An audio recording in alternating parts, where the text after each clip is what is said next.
Hello friends, welcome to system link. आज का lecture बहुत ही इम्पोर्टेंट है और आज का जो लेक्चर है वो प्रीवियस लेक्चर का एडवांस है।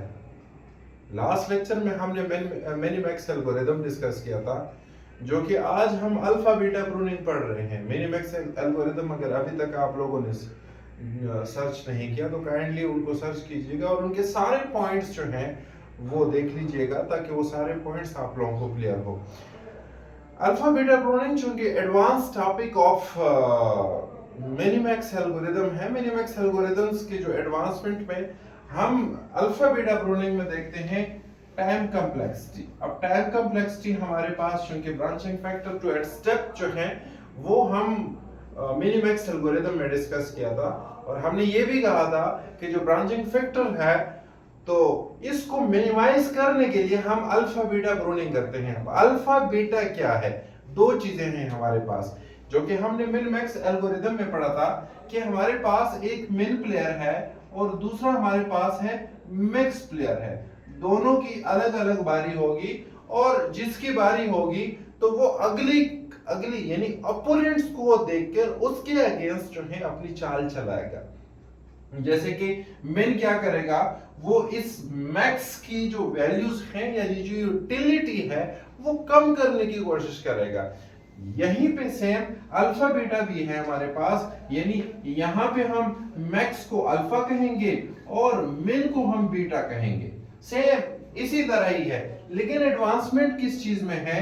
वो order of b to the raise of d, depth, यानी हम टाइम कम्प्लेक्सिटी और साथ में हम स्पेस कम्प्लेक्सिटी का जिक्र करेंगे, यानी इसकी एफिशिएंसी हम बढ़ाएंगे। कैसे बढ़ाएंगे? With the help of example हम देख लेते हैं। अब चूंकि मिन और मैक्स हमारे पास दो प्लेयर है, तो दो प्लेयर के लिए जो मैक्सिमम वैल्यू या मैक्सिमम यूटिलिटी की जो सिलेक्शंस है वो अल्फा करेगी, और जो मिनिमम वैल्यूज की सिलेक्शन होगी वो बीटा है। यानी हम जो मिनिमम वैल्यू जो अपोनेंट वैल्यू की, जो अपोनेंट हमारे पास प्लेयर है उनकी जो वैल्यूज हैं या ये जो यूटिलिटी है वो कम करने की कोशिश करेगा। सो दैट्स व्हाई हमारे पास मिनिमम और मैक्सिमम यानी अल्फा बीटा और एफिशिएंसी बढ़ाने के लिए ये दो चीजें बहुत ही इंपॉर्टेंट है।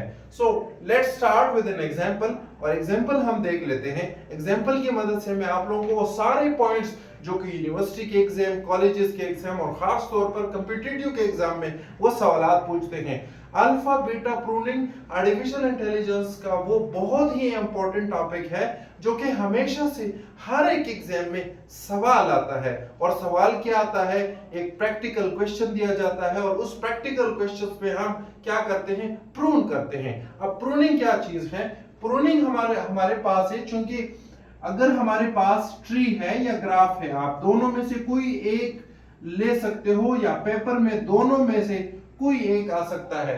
अब प्रून हम वो करते हैं जो कि हमें सर्च करने की जरूरत नहीं होगी। अब ये मेजर क्वेश्चन है कि ये कैसे हो सकता है कि हम सारे नोट्स को सर्च ना कर लें। तो यहाँ पे हम एक कंडीशन लगाते हैं।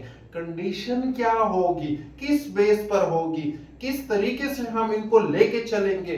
कौन कौन सी यूटिलिटीज को देखकर हम प्रूव करेंगे? तो ये वो सारे सवाल हैं जो मैं आप लोगों को आगे with the help of example जो है वो बताऊंगा।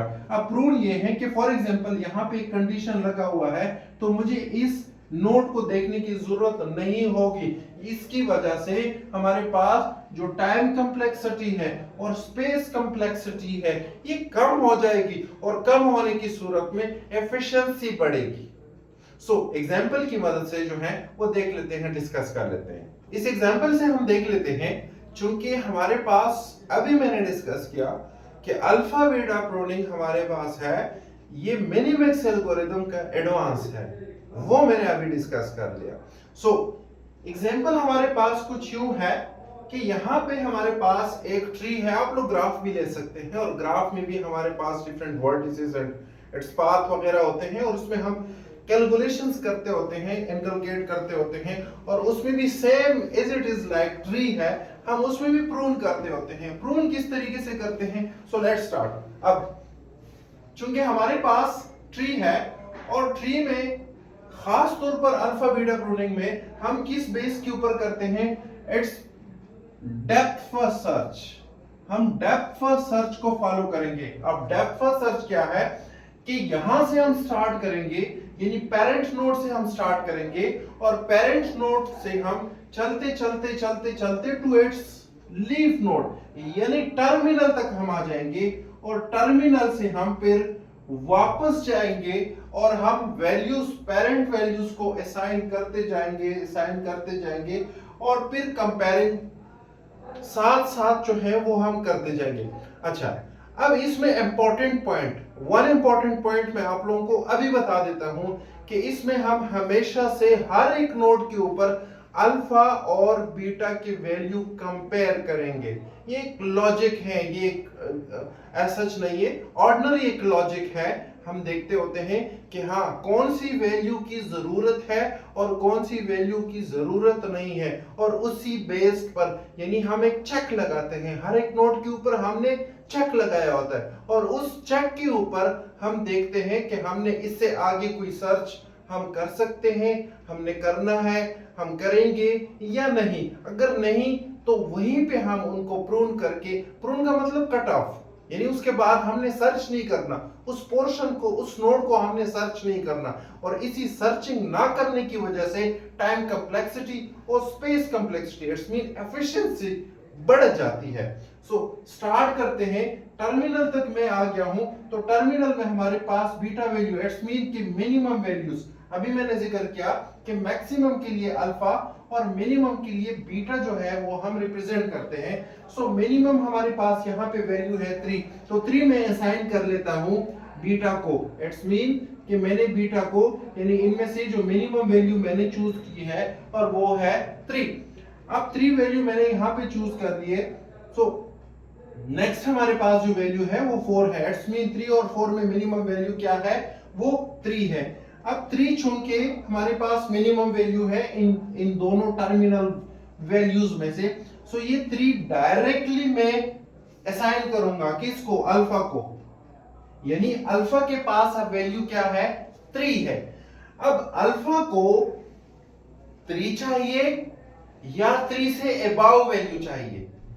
3 चाहिए या 3 से अबाव वैल्यू चाहिए, यानी alpha maximum value. So it's mean के अल्फा वैल्यू के लिए, अल्फा यही इस नोड के लिए या तो 3 चाहिए जो ऑलरेडी इनके पास है, या 3 से अबाव चाहिए। अगर 3 से अबाव कोई वैल्यू आ जाती है, सो इट्स मीन इनको रिप्लेस करेंगे और वो वैल्यू यहां पे हम पुट करेंगे, राइट? अच्छा, अब अल्फा के पास 3 है, हम वापस आ गए यहीं पे इस नोड के ऊपर और ये हमारे पास है 2 and 1, राइट? तो मैं बीटा को वैल्यू 2 असाइन करता हूं। वैल्यू मैंने असाइन कर दिया, फॉर एग्जांपल क्या, ये मैंने 2 असाइन कर दिया, राइट? अब चूंकि अल्फा और बीटा को मैं कंपेयर करता हूं, अल्फा को चाहिए 3 से अबाव, जबकि बीटा के पास क्या है? 2 है।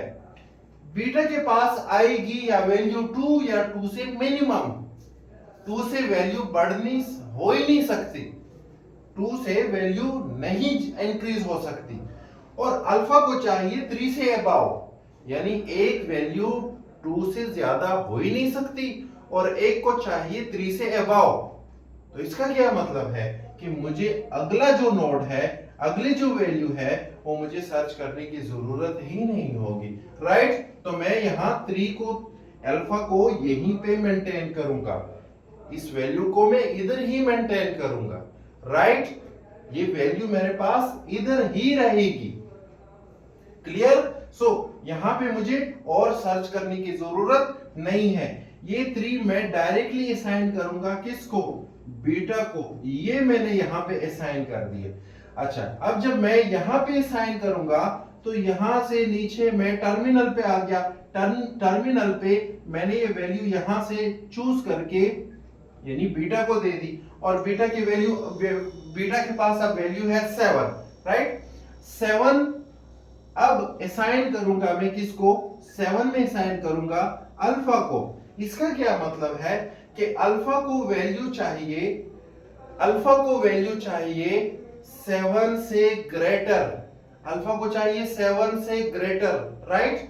जबकि अगर ऊपर में देख लूं तो ऊपर बीटा के पास जो वैल्यू है 3, बीटा को चाहिए 3 से लेस देन, मिनिमम वैल्यू चाहिए, बीटा को चाहिए इनसे मिनिमम हो, अल्फा को चाहिए क्या, ग्रेटर देन 7। तो इट्स मीन कि एक वैल्यू इससे बढ़नी चाहिए, मतलब अल्फा को अगर 7 से ग्रेटर हो तो इट्स मीन कि यहां पे मैं रिप्लेस करूंगा, लेकिन यहां पे जब मैं रिप्लेस भी करूं तो यहां पे वो पिक नहीं करेगी, यहां पे पिक करने की सलाहियत है नहीं इनके पास। क्यों?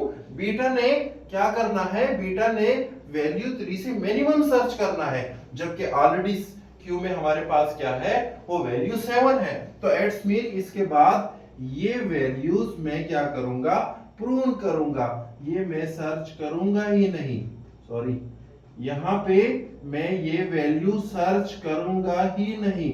जब मैं ये सर्च नहीं करूंगा तो मेरे पास स्पेस कंप्लेक्सिटी बढ़ गई, यानी काम फास्टली हो गया, राइट।